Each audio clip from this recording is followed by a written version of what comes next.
Hello mobsters, welcome to this tutorial video about war.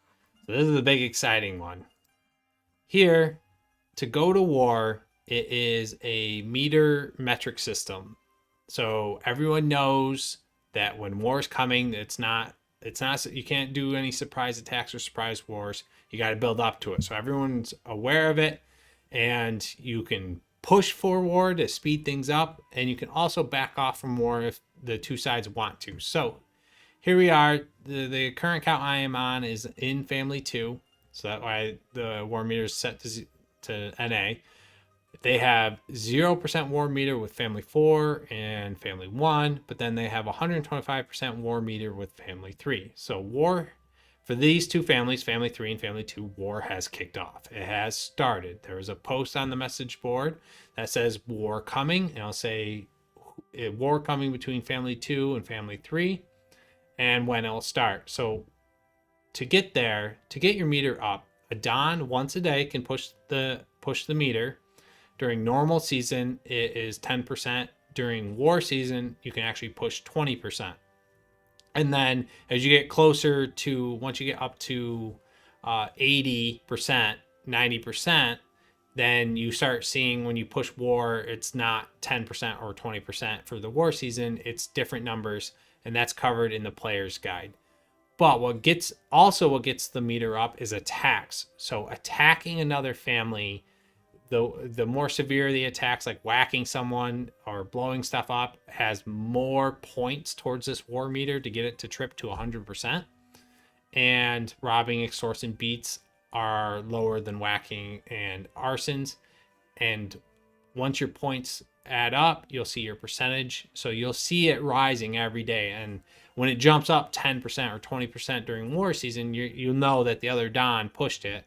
And so you can decide, all right, should we be pushing too because we want to go to war even sooner than what they want? Or are you going to try and negotiate something with them because you don't want to go to war? Because if you don't attack, so if your family doesn't attack for 24 hours from reset to reset, if your family does not attack each other at all, not a single member can attack another person in that family or business, then your war meter percent will drop by 20%.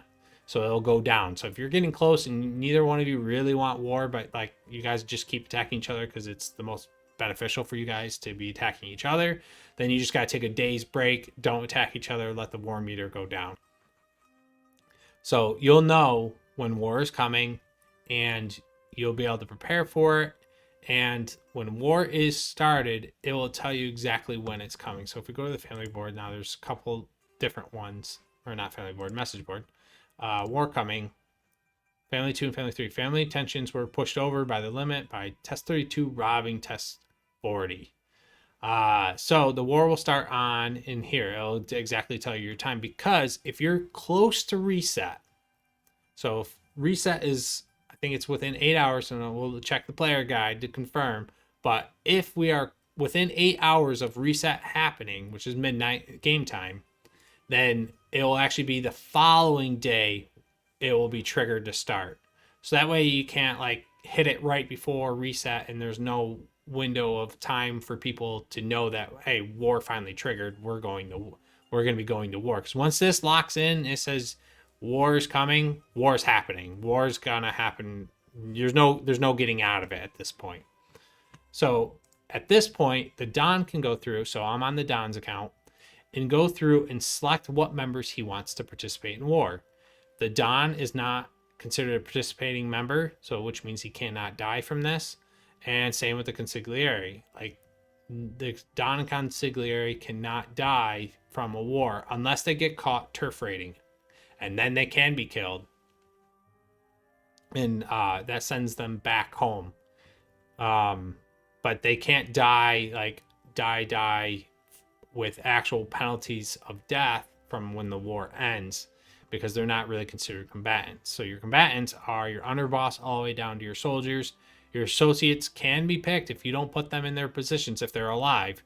If you don't put them into a position and war triggers, so I know when the war is going to start, and that's, so it was 119 at reset. So literally I'm 4 hours away from war starting for these two families. So if I don't get these people set, then and they're alive, then they will be picked as a potential, and they won't have any.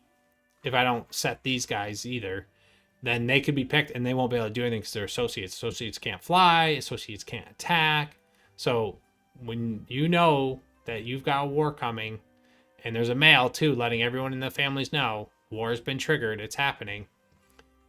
You, as a Don, need to go through and select who you want to basically participate. If you keep their war order 0, that means they will not be participating in war, unless they need to be, because a war needs to at least be 4-on-4. So if you set none of these to 0, it's going to pick 4 for you automatically. And the combatant size is based on the 2 families and how many people they select.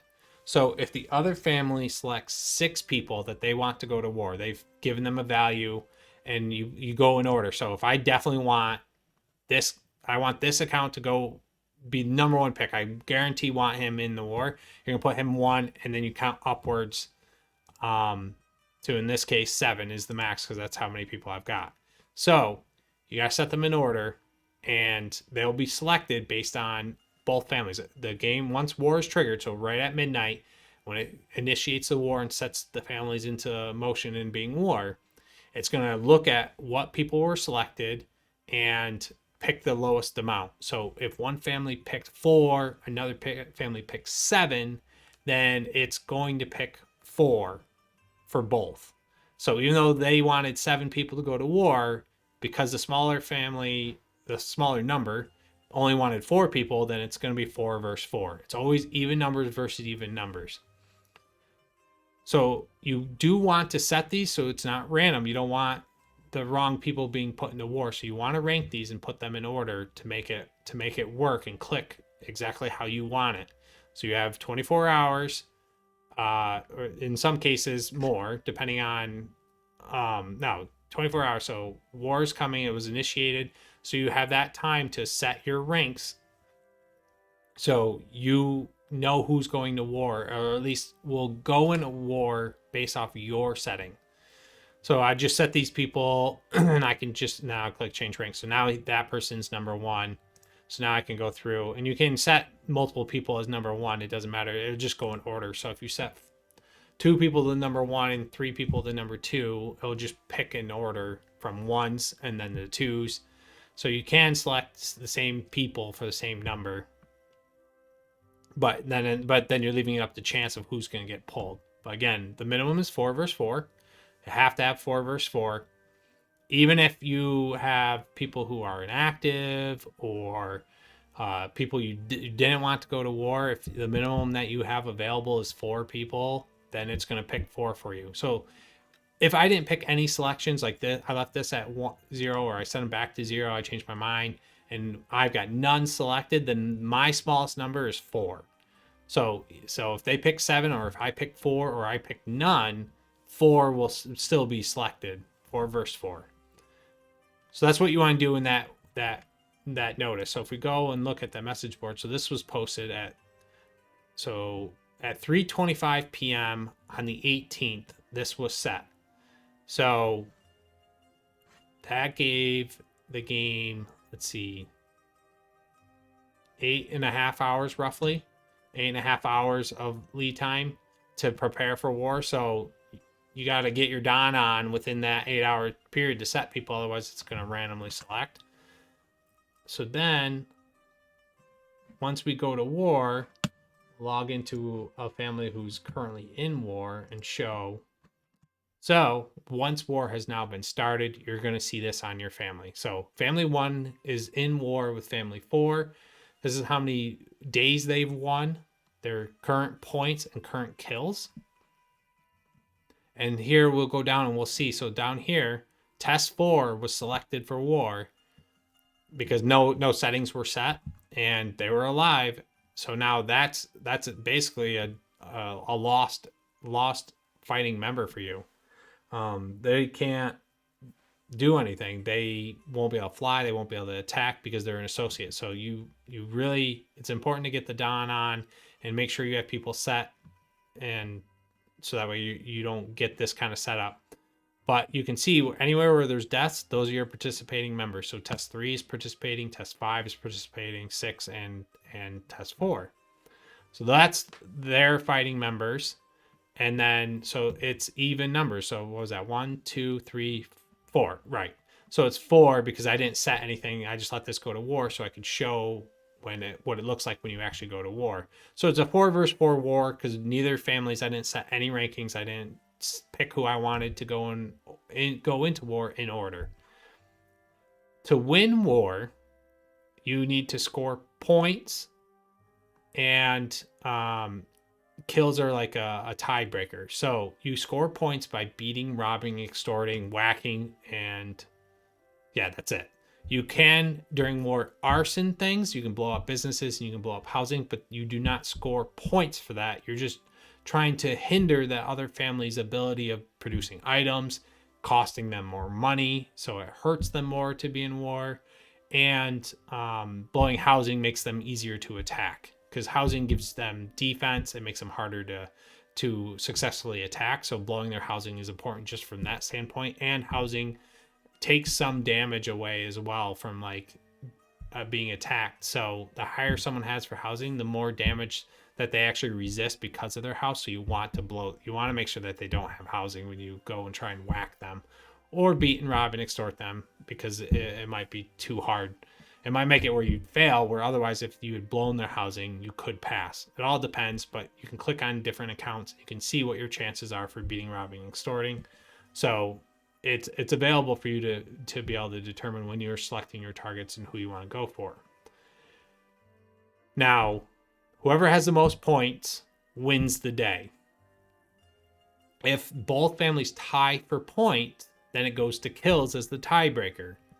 So whoever has the most kills, then that family wins the day. If both families tie for points and kills, then it is a tie, and you just continue going until the family eventually wins. So to fully win a war, you can win days. A family needs to win 2 days to win the war. Or if one family has won 1 day and the other family wants to surrender because it was lopsided, maybe they just got their butts kicked, their people aren't very active, the other side's stronger, whatever the case might be, they know like they just aren't going to be able to win. And to save some of the casualties, they'll surrender. Because when you surrender, half of the deaths that will be inflicted onto the two families is cut in half if someone surrenders. So if there's no chance of winning, you're better off surrendering and saving the other half of your people who won't die. Now, what gets determined who's going to die is the death count. That's why there's a death count here. So when you're in war, if there's certain people, because of strategy, influence, or just maybe they got on your nerves, you want dead, you need to target those people, because what it'll do is when it selects who needs to die from the war, it's going to select the people with the most death count. So those people with the highest death counts are going to be the ones that are selected and killed first. So if the family completely lost the war, they lost the war, it went the full time, everyone participating will die. So that means test 3, test 6, 5, and 4 will die. They'll lose a percentage of their stats, and they'll have their character statistics reset, which is just you're competing your character against other characters for just bragging rights. It won't affect like your abilities, because once you have your stats, you'll start gaining that stuff back anyway. But the stats is the only thing that's really like that hinders. You do lose a percentage of stats, but that's part of the rubber band effect of like trying to keep stats everyone around each other, is because the higher your stats are, when you lose a percentage, the higher your base stat is, the more you're going to lose. So it brings someone down. So say you got a pesky UB, they're stealing all your businesses, and their intimidation is really high, and you want to try and slow them down. Taking them out will take away some of their intimidation. So if they die from the war, then they'll take away their intimidation. But UBs can have a bodyguard. So UBs are harder to kill because they have an extra 100 health to keep them alive because of their bodyguard. So you got to pick your battles. You got to determine, do you want the UB? Do you want the win? Because if you win all outright, if the UB's in the war, the UB's going to die anyway. If you go 2 days, and hoping that they don't surrender. So it's all, you have the ability to focus on who's going to die. So let's go to the player's guide and just go over war and the breakdown of all the different stuff. So here's the different pushing. So if it's at different percentages, this is what it'll get pushed to. So then arsons can be used during war. Here's the points breakdown. So here's how many points you get for each different thing. Here's the breakdown of who's going to die and how many, the percentage of family members. So here's like saying 75% of the family members would be killed if 2 days were won, and then the losing family also won a day.